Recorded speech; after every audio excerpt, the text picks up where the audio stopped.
Last week, I got to spend a day with a billionaire, and he gave me the top 10 mistakes that he made that I shouldn't do. And today, I'm going to share it with you.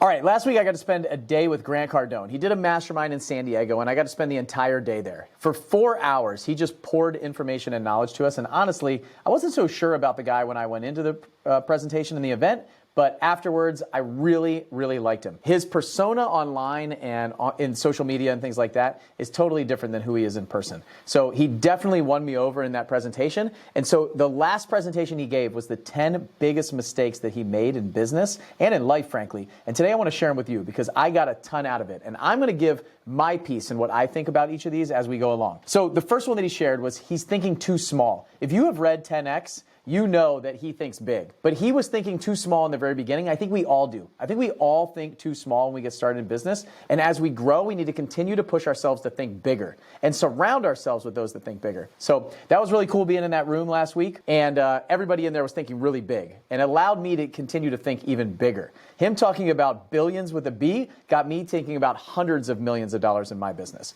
So get around people that think bigger and stop thinking small. The second one was staying liquid.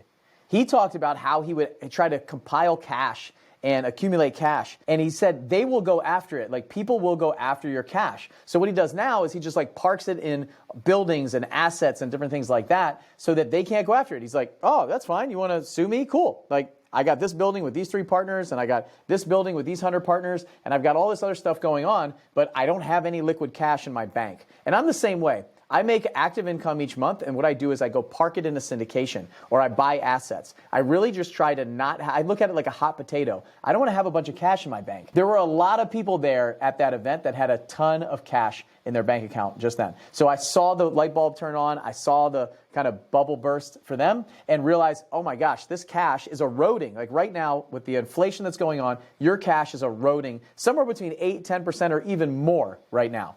So if you're not seeing a return on your cash, you're just lighting it on fire in your bank, and it's just it's an area where somebody can go after. Invest in assets, invest in multifamily syndications, invest in single-family houses, invest in assets. The next one was making too few of offers. So he was talking about the number of offers that he was throwing out to his email list, to all of these things. He wasn't necessarily talking about making offers on houses or apartments, but I will say for you guys, you're not making enough offers. Whether you're a coach or consultant or whether you're a real estate investor, you're not making enough offers. You're not making enough offers on houses, you're not making enough offers to employees, you're not making enough offers, period.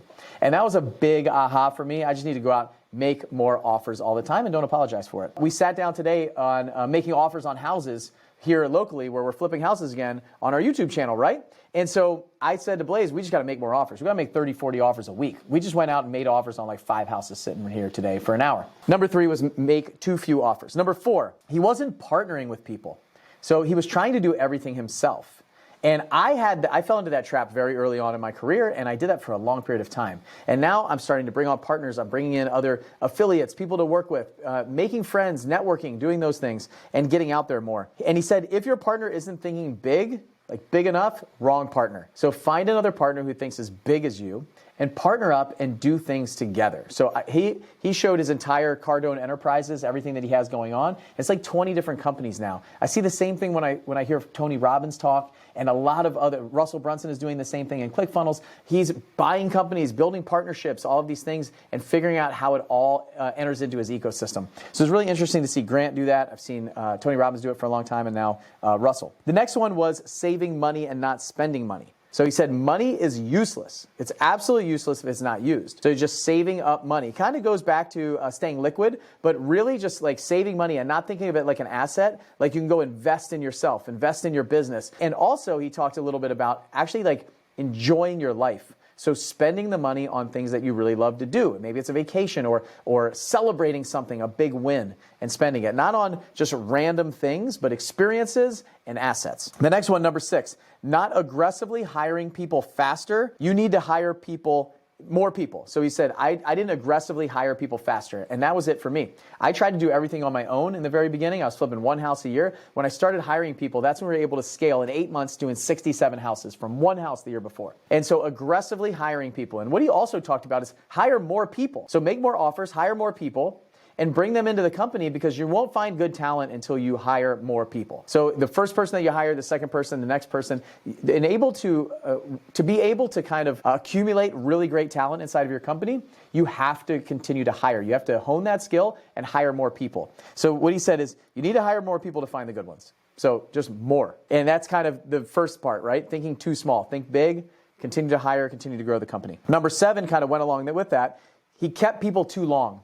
And I know exactly how that is. I'm an emotional decision maker. I hold on to people too long. I care a lot about them. And when they're not doing a good job, you need to get rid of them. What he said is, are they assets or liabilities? So think about every single person that's in your company. Are they assets to the company or liabilities? Are they assets to you or liabilities to you? And he said, if you don't know, they're a liability. If you can't answer that question, they're a liability, 100%. Get rid of them. And then go out and hire more people so you can get the good ones. Number 8 was trying to please everyone. So he tried to please everyone in the very beginning. I think a lot of us do that, especially those that care about other people. We're givers. And his quote was, "You don't smell." He's like, "You think you don't smell, right?" He's like, "Yes, you do. You just got used to it because you've been around yourself for so long." He's like, all of us smell. He goes into that. Like, he's like, do you think your dog smell? Do you think you smell? Like, all of us, we try to please everyone else, right? We try to please everyone else. And he said, you've been dragging it around with you for so long. You're not as good as you think that you are. You do stink. And you've been trying to please everyone. Stop trying to please everyone with your beautiful aroma he was talking about. And this kind of analogy was very interesting. And he's like, what hit me really hard is you've just been walking around in your potential low-end mediocrity, or just doing okay or being average, right? And you've been carrying it around for a very long time. You don't even smell it anymore. So you need to step up your game and stop trying to please everyone and start growing and developing. Number 9, being the only one.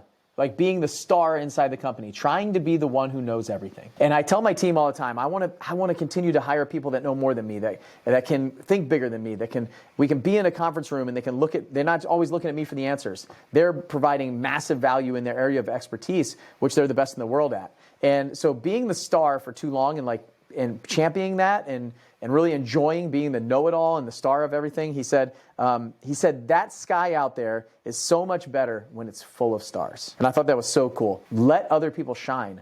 Bring other stars in with you. Be more accessible, he talked about. He's like, life is not fun when you're by yourself. So be more accessible, bring other stars in, attract them, hire more people, right? Continue to grow, think bigger, and that sky out there would be so much more bright with lots of stars in them. I love that.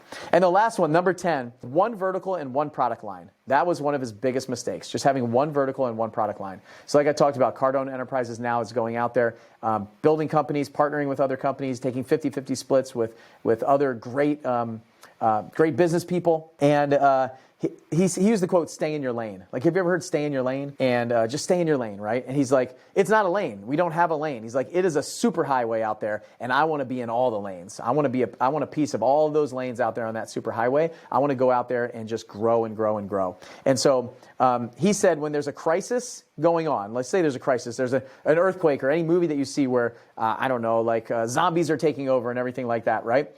What happens out there? They use every lane. They use all the lanes. They use the shoulder. They use everything. They use the grass, the sidewalk. It doesn't matter. You're using all the lanes during a crisis, an emergency.